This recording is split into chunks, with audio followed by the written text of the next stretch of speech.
Hi everybody, Jim Messina is my name. I'm a vintage drum collector, kind of a nut about it too.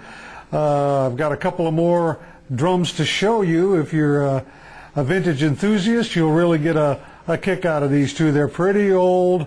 Now I've been doing a lot of vintage drum videos and interviews and putting them up on YouTube.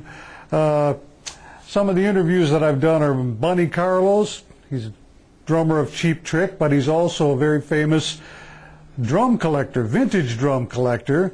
Mike Corrado, Dave Brown, the famous English collector. If you go to Gumph 1234, that's Gumph 1234, you'll see all those videos in a line. You can watch them all.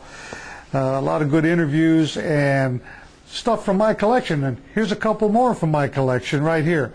Very old drums. Some of the things that I've been showing you have been old, but these are really old. We have a Duplex on this side, and right here is a Rudolph Wurlitzer. Now let's start with the Wurlitzer first. First I should say, when you start collecting drums, vintage drums, you'll find a lot of these types of things in antique stores. Maybe an old uncle has them, your grandfather had something like this, but in my case, my twin brother found both of these drums for me. He's been responsible for a lot of the drums in my collection. So it pays to have somebody looking out there hunting for you. He lives in Cleveland, and he goes out now and then and he looks for me, and he'll give me a call and let me know, and we work out the deal. But anyways, the Wurlitzer drum is really old, and it tells a story right on the calfskin drum head, which has a couple of holes in it, but it's not so unusual for drums of this age. The Wurlitzer company, I believe, was started in like 1859 or something like that, but I think this drum is right at the time of the World War I, and the story is right here on the drum head. There's a lot of writing on here. Very faint, written in pencil, but I can read some of it. And the reason I know this is from World War I is because it'll say something like, while you are beating the drum, beat the KAISER. And we can see that the owner of this drum's name was Abe. Bring a German home for a servant. And a lot of it is faded. Hello, Abe. More references to Abe, but that, I think that's just very historical, extremely interesting. I really don't know much about the model of the drum or anything like that, but it's got calfskin heads, as you can see. It's got the original snares. Now I don't know if you'd call these gut snares, but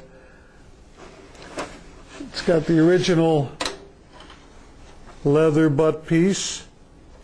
In fact, it's got a real interesting design too on the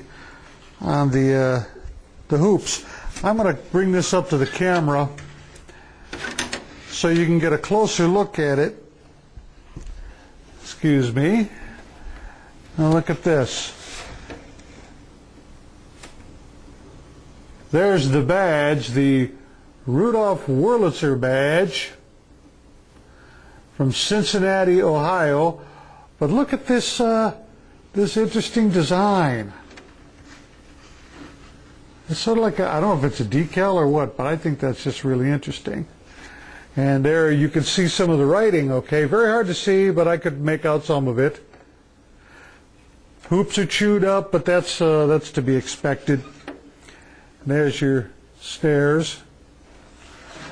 Now these claws are very similar to the Duplex claws. In fact, I have 3 drums here with that same type of claw. Now here's the Duplex. Good shape. This came from the Chicago show again.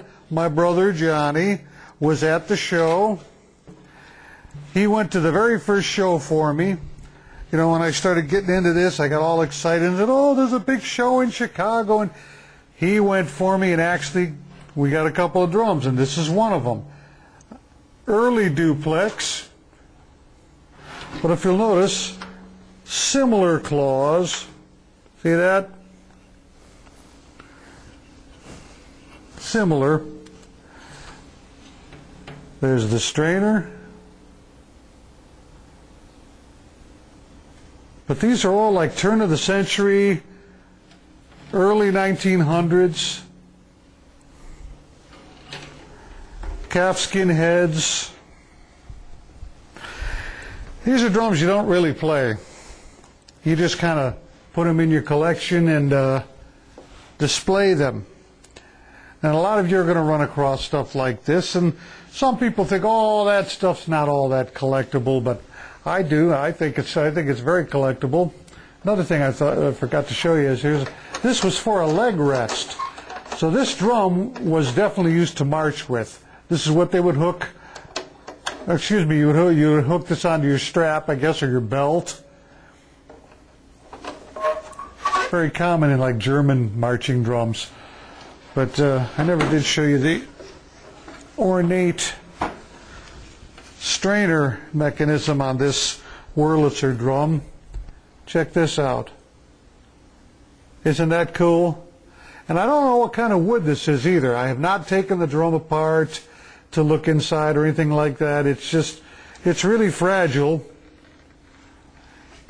And I don't think I want to go looking inside there, but I've tried to look through the grommet. I can't really identify the wood, but it's a blast to own drums like this.